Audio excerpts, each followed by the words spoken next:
Today, I'm reviewing two lists for you. The first one is from Jerome, who wants to build a second army so that he has a surprise army for tournaments.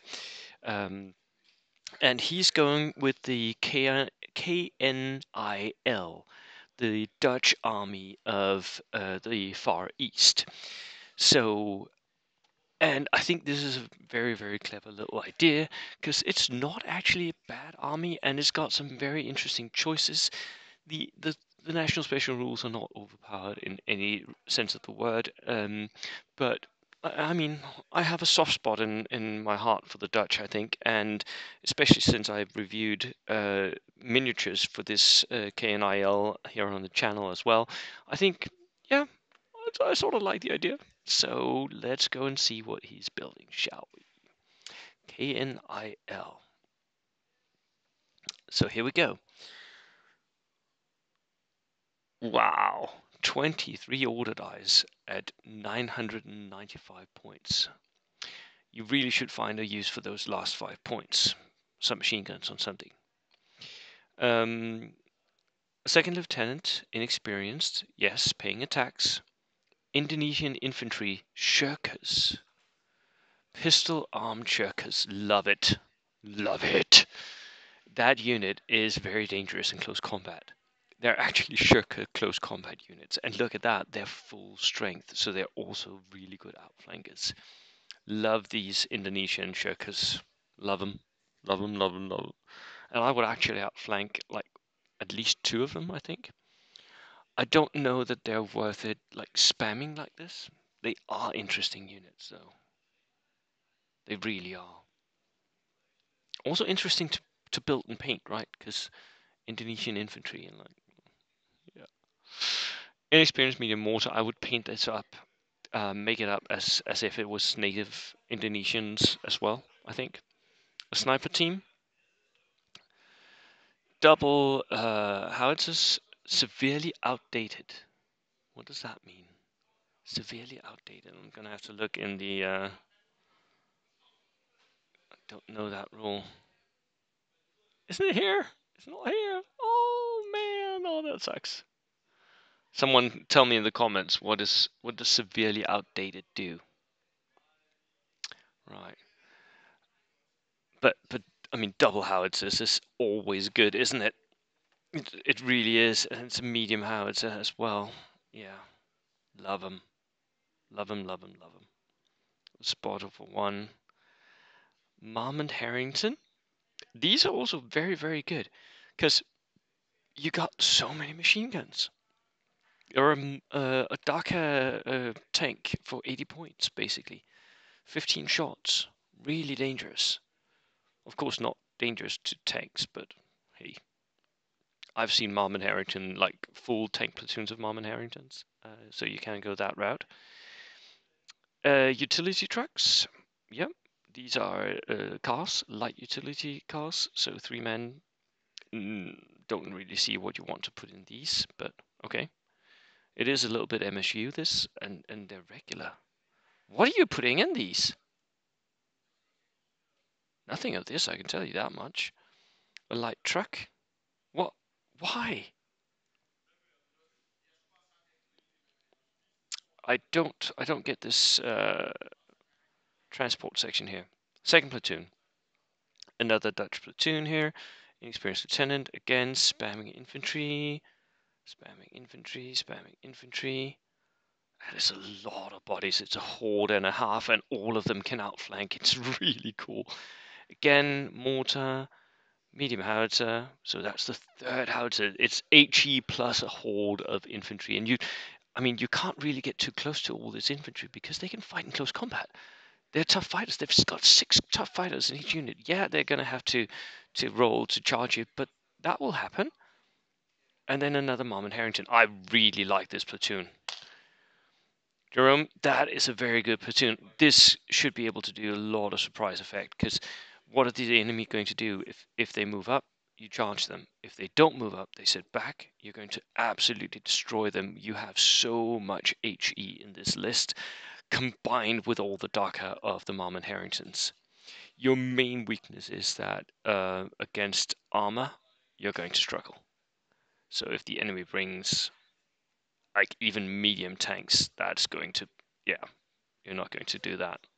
So that was the first list. Right, second one was from Gus, and he wants me to look at his Iwo Jima list. Now, first things first, Gus, you've got 1200 points, 10 order dice. That is much, much, much too low.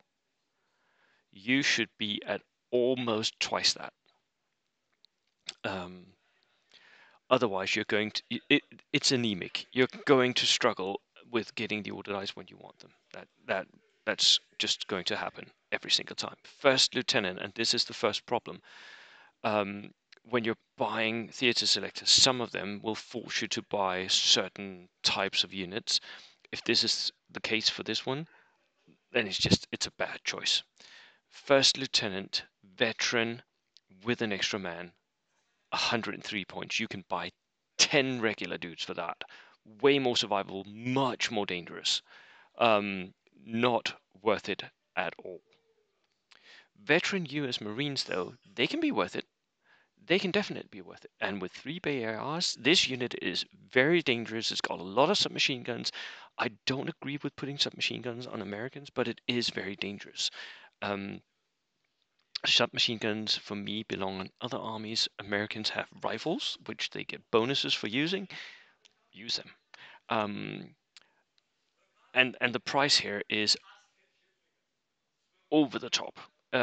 It's too expensive. So cut down on the price of these units, and just, I mean, have 4 riflemen, 3 BARs, perfectly fine. You don't need the 3 submachine gun men at all. Same for this unit. And then we have some veteran engineers. Let me just see. Veteran engineers. 3 with rifle, 2 submachine guns, and a flamethrower. 6-man unit, perfect for a dodge. Yeah, this makes sense. It just needs the dodge. Another US Marine squad. Again, what's with the cost of these units? You're buying them all veteran. They're all very, very expensive, and they're all very big units. Riflemen and BARs, your Marines are not assaulters. They're not assaulters. They are push units, yes, but that's because they're veterans. You don't want to go into close combat. You want to skirmish at range. You have perfectly enough firepower as is without the submachine guns. The submachine guns work against you with the range. So stay with the ranged weapons here. The mortar, regular. Okay, yep. Bazooka team, veteran. No, no. If you can get that regular, buy it regular. There's no reason to spend that much on a bazooka. Sniper team, everything's veteran. If you can cut this down, you really, really should. Save the points. A regular sniper costs 50 points, not 69. So, and they're just as deadly. Just as deadly. Tanks, which is an M5 Stewart. The M5 Stewart is not worth it. It's 170 points for an 8+ tank. Nope, not worth it. It's not. My T38 is 135 points, something like that. And it's also 8+. Has a light AT gun, has a coaxial machine gun. I mean, it's the same. Why are you paying 170 points for this one? Because it's got reinforced front armor? Okay, that is not worth it. I'm sorry, it's just not. It's not deadly enough. It lacks the power to kill stuff. And if you're using your pintle mounted, then you become open topped, and every single guy with a rifle will be shooting at you, pinning you. And because you only have 10 order dice, he's got 3, 4, 5 units extra he can dedicate to just pinning out your tank. So you're never going to use that pintle mounted. That pintle mounted gun is not going to be used if you're clever. So it's 15 point wasted. And a transport, which is a half track. So that's for both a both the pioneers, engineers, and the one of the other units. I'm not sure this is. Yeah, you need to cut down. You really need to cut down a lot of this. I mean, the units are great. They're very dangerous, all of them. They're very survivable, but they'll get pinned so easily because you're outdiced in every single game. Even, I mean, Gus, I'm not actually sure where Gus is from. Let me just check if I don't think I know that. But even in an American context, he's from New Zealand. He's a new player, 4-game veteran. Yeah, you need to cut down. Competitively, you need to cut down. Even for Australia or New Zealand, you need to cut down, and you need more units in your list. And if you're going to run a Steward, yes, I understand for thematic reasons running like an M5, but the Steward light tank, the early war tank with all the machine guns, way better, just way more deadly. So yeah, sorry, Gus, if I was crapping all over your list. Right, I'll see you in the next video. Cheers.